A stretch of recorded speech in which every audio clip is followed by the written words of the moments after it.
Welcome to Chillin' 101. We hope this video helps. You begin by securing prerequisites: the ancient tome, 3 soul shards, and an attunement crystal.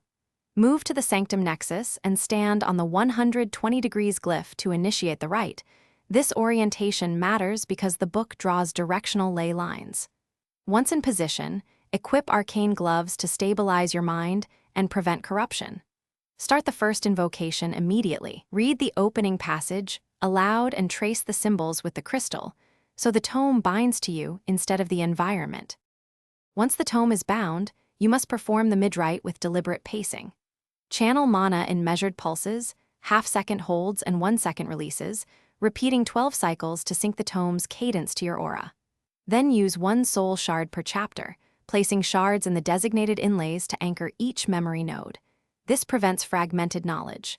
Make sure to monitor the corruption meter and deploy purification wards when it approaches 22%, because unchecked corruption can corrupt the gained abilities and stall progression. You finish by delivering the final incantation sequence clearly and without interruption. Careful phrasing seals the knowledge into your consciousness. Once spoken, seal the binding by touching the tome with the attunement crystal and expend any remaining soul shards to stabilize the link. If the rite fails, do not panic.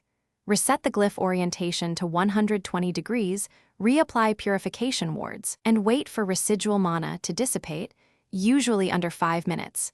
Then retry the sequence to avoid escalating corruption.